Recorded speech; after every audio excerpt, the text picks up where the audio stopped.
नेपालका सुनसान सडकहरूमा कति रहस्य लुकेका होला नै।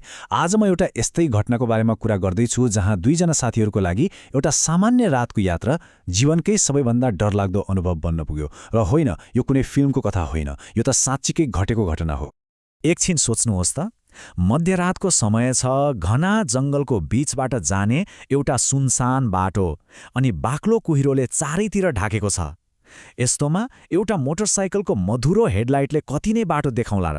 यो कथाले हामीलाई त्यस्तै एउटा रहस्यमय यात्रामा लैजान्छ जहाँ हरेक मोडमा डर पर्खिरहेको थियो। यो कथा हो दुईजना साथीहरूको, भोजराज गिरी र जनक। उनीहरू बिर्तामोडमा आफ्नो भान्जाको जन्मदिन मनाएर घर धरान फर्किँदै थिए। सडक खाली थियो, रात शान्त थियो, सबै कुरा सामान्य नै थियो। तर उनीहरूलाई के थाहा थियो र कि केही किलोमिटर अगाडि अन्धकारमा एउटा यस्तो शक्ति उनीहरूलाई पर्खिरहेको थियो जसले उनीहरूको होस हवास नै उडाइदिनेछ। अब उनीहरूको यात्रा अलि ढिलो हुँदै थियो। उर्लादारीमा साथीलाई भेट्दा होस् वा ट्राफिक चेकिङमा रोकिँदा समय बित्दै गयो। हलगडामा चिया पिउन रोकिँदा त रातको 11:30 भइसकेको थियो। अनि जब उनीहरू त्यो जङ्गलको बाटोमा पसे, रातको लगभग 11:15 बजिसकेको थियो। अनि त्यहाँ उनीहरू बाहेक कोही थिएन। वातावरण एकदमै सुनसान थियो। हो, अब यहाँबाट कथाले एकदमै डरलाग्दो मोड लिन्छ। त्यो सामान्य रातको यात्रामा केही कुरा अस्वाभाविक हुन थाल्छ, केही अशुभ। जब उनीहरू सेउती खोलाको पुल नजिक पुगे, अचानक मौसम बदल्यो। एकैछिन अघिसम्म सामान्य रहेको कुहिरो यति बाक्लो भयो कि मानव एउटा सेतो पर्खाल नै अगाडि आएर उभियो। बाइकको हेडलाइटले पनि केही देखिन छोड्यो।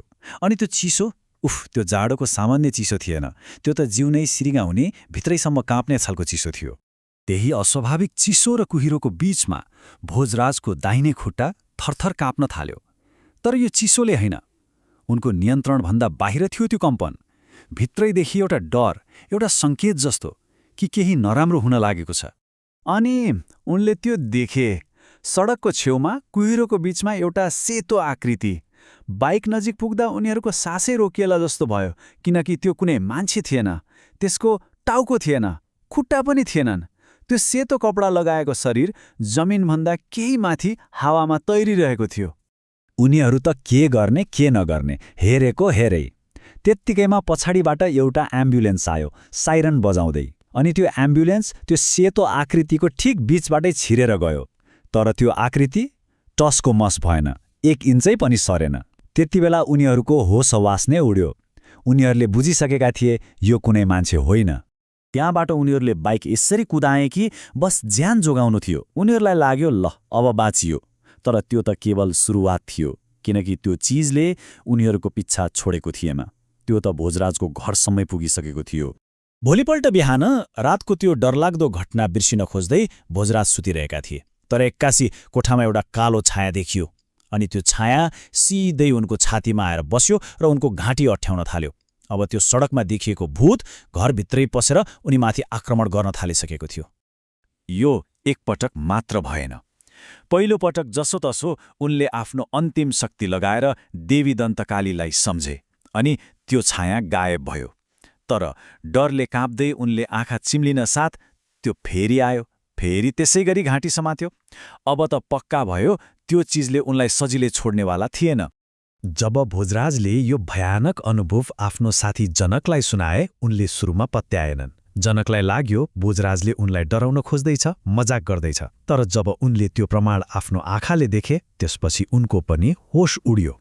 भोजराजले काँप्दै भने, एउटा छायाले मेरो घाँटी अँठ्यायो। जनकले हाँस्दै उडाइदिए, तैँले मलाई तर्साउन खोजिस् होइन? अनि भोजराजले भने, ल मेरो घाँटी हेर त। जब जनकले हेरे, भोजराजको घाँटीमा 5वटा औँलाको रातो डाँप प्रष्टै देखिन्थ्यो। त्यति बेला जनकको अनुहारको रङ नै बदलियो। यो मजाक थिएन। अब उनीहरूलाई थाहा भयो, यो डाक्टर वा पुलिसले समाधान गर्ने कुरा होइन। यो त अर्कै संसारको कुरा थियो जुन उनीहरूको समझभन्दा बाहिर थियो। त्यसैले उनीहरू गए धरानका एकजना नाम चलेका धामी कहाँ। अब धामी भनेको के हो? हाम्रो परम्परामा धामीलाई यस्तो व्यक्ति मानिन्छ जसले हामीले देख्ने यो संसार र हामीले नदेख्ने आध्यात्मिक संसारबीच कुराकानी गर्न सक्नुहुन्छ। उहाँहरूले अदृश्य शक्तिहरूको समस्या बुझ्ने र त्यसको समाधान गर्ने काम गर्नुहुन्छ। अनि भोजराज र जनकको लागि अन्तिम आशा नै त्यही धामी थिए। अचम्मको कुरा के भयो भने उनीहरूले आफ्नो कुरा भन्न सुरु मात्रै के गरेका थिए, धामीले आफै भने। आँखा चिम्लिएर उनले भने, तिमीहरू त साह्रै भाग्यमानी रहेछौ, मृत्युको मुखबाट बचेर आएछौ, जङ्गलमा भूत भेटेका थियौ होइन? यो सुनेर उनीहरूको सातो नै गयो। धामीलाई यो सब कसरी थाहा भयो? त्यसपछि धामीले सबै कुराको रहस्य खोले। उनले भने, त्यो बेला तिम्रो खुट्टा चिसोले काँपेको थिएन, त्यो त दन्तकाली देवीले दिएको सङ्केत थियो कि अगाडि खतरा छ, होशियार हो भनेर। देवीले नै तिमीहरूलाई बचाइन्, तर त्यो दुष्ट आत्माले तिम्रो पिछा छोडेको छैन, त्यो त तिमीलाई पछ्याएर घरसम्मै आएको छ। अब समस्या त थाहा भयो, तर समाधान के त? धामीले त्यो भूतबाट छुटकारा पाउने एउटा उपाय बताए, जसको लागि एउटा विशेष पूजा, एउटा अनुष्ठान गर्नुपर्ने थियो। उपाय थियो आउँदै गरेको औँसीको रातमा एउटा कालो भाले लिएर मन्दिर जाने अनि पूजा गरेर त्यसलाई त्यहीँ छोडिदिने। हाम्रो मान्यतामा के छ भने कालो रङले नराम्रो नकारात्मक शक्तिलाई आफूतिर तान्छ, अनि त्यो भालेलाई त्यस आत्माको नाममा छोडिदिएपछि त्यो बन्धन टुट्छ। अनि भोजराज र जनकले त्यसै गरे, पुरा विश्वासका साथ। औँसीको अँध्यारो रातमा उनीहरूले धामीले भनेअनुसार पूजा गरे र त्यो कालो भालेलाई मुक्त गरिदिए। र त्यसपछि सबै कुरा शान्त भयो। त्यो कालो छाया फेरि कहिल्यै देखिएन। त्यो डरलाग्दो आक्रमण पनि रोकियो। उनीहरूको जीवनमा फेरि शान्ति फर्कियो। भोजराज र जनक त बचे, तर यो घटनाले एउटा चिसो प्रश्न भने छोडेर जान्छ। आज पनि त्यो सेउती खोलाको बाटोमा मध्यरातमा कोही एक्लै यात्रा गर्दा त्यो टाउको नभएको आकृति अझै पनि त्यहीँ पर्खिरहेको होला, के थाहा?